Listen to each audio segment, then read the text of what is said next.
Are you sad and lonely inside? Do you feel your heart crying out for help? Well, this video is not going to help you, darling.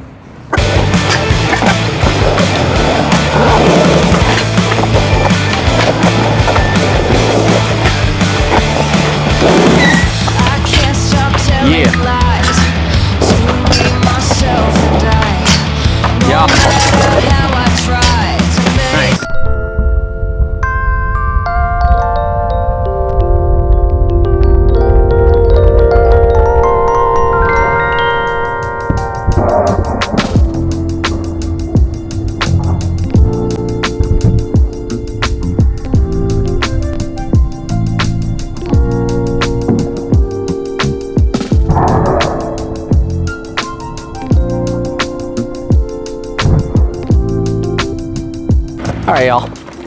Today, Quentin and myself are gonna do our best to teach you what could possibly be your very first grind trick on a rail.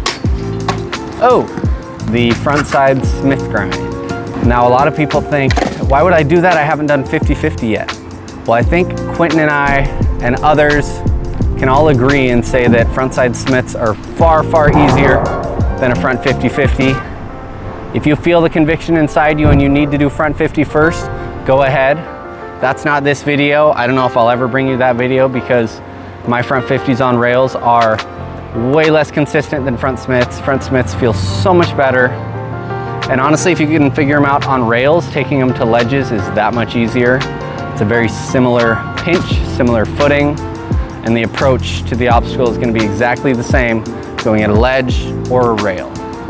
One of the first things you want is an obstacle that you're comfortable skating, something not too high, not too small. And all you really got to be able to do before you start trying it is be able to ollie over the rail. Straight. Excellent. Hippie jump if you would so desire. Oh, sorry, I got right in the way. Next thing you should probably be comfortable doing is ollieing over the rail front side, because that's going to be the direction with which you're going to approach it. So come at a slight angle, ollie over. Might be a little awkward at first, but it's going to set you up right. Get that muscle memory dialed in for ollieing up to the rail and getting into a Smith grind. That was perfect.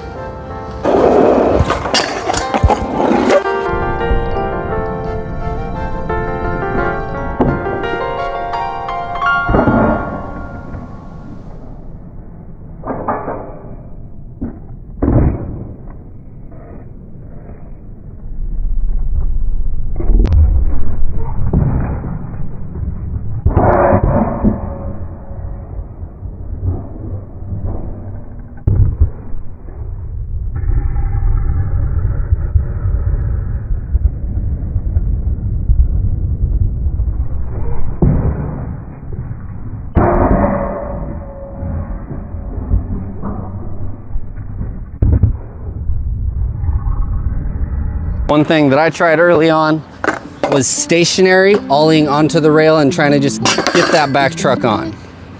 It's a little freaky at first, but it can really drill in the muscle memory of the ollie, slight front side turn, and then pressing into your heel. Most of the weight of your weight is going to be right here on this pocket of the board. That's what's going to allow you to sail through, and then at the end you'll lift a little. So before you start approaching it with any speed, you can try coming like this. I can't think of how many times I did this exact movement when I lived in Moscow and I was learning this on a rail. I just got very comfortable with that, and at the same time making that comfortable, kind of learning what falling would feel like, because this is bound to happen, and nothing that bad actually happens when you do this. But I guess for me, yes, there you go. So Quentin there approached it with a little bit more speed, and that's fine. If you don't want to be completely stationary and you think you're ready to start doing little grinds, then by all means approach with a little speed. Approach with a little speed and then don't ollie high enough. You would think that more speed would be scarier, but I think with grinds, a little bit of speed means there's less friction and you're feeling the grind a little bit less. There we go. So we approached with very little speed. We got on there, and depending on your obstacle, might just carry you right through. There you go, see? I'm gonna move the camera here in a second because that's spooky. There we go. Now that we've attempted the trick with no speed and a little speed, we've practiced some of the falls. Let's go ahead and just try it. Quentin, go ahead.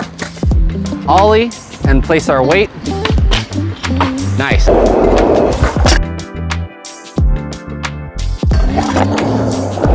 gonna try to like zoom in and show the pressure. I think that is an aspect of it. It's hard to kind of verbalize. You're right. I have to hang my heel up, but Yeah. I feel like I'm really... It is heel side. Yeah, no, you're right. It's heel side, not toe side. So you're putting weight on your heel of your back foot. Yes, exactly. You can see Quentin's heel there, pinched down. Yes, exactly. You can see his truck is pinching in to the board. You can pinch Smiths just like you pinch a crook. Yuck. Perfect. Nice.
All right, that's about all Quentin and I have for you guys on the front side Smith grind.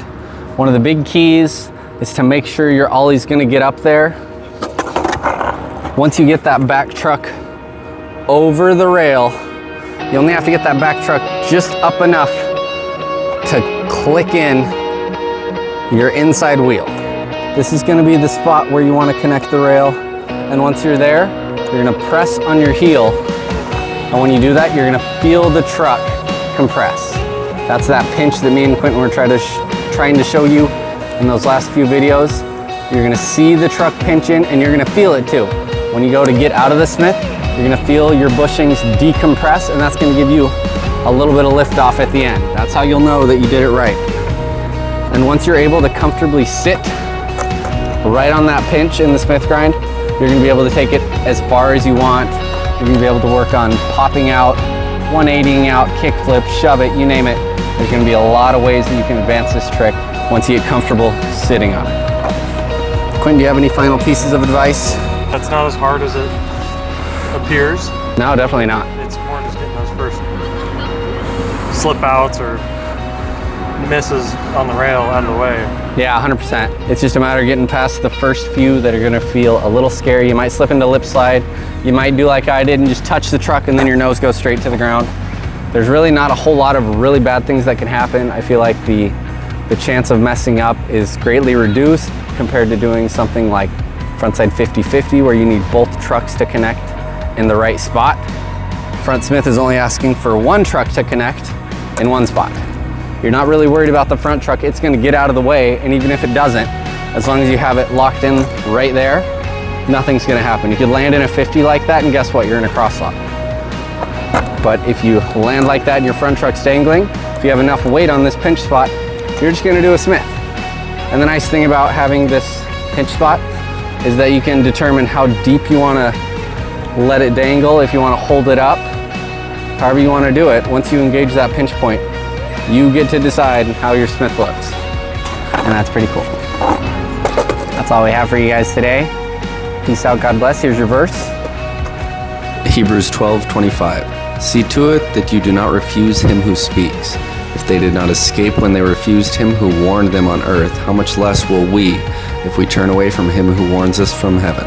I hope that you all can continue to pray, continue to ask for guidance, for help, ask for reverence, ask for sincerity and grace, grace that is freely poured upon us for those of us who believe. Go buy an impact board.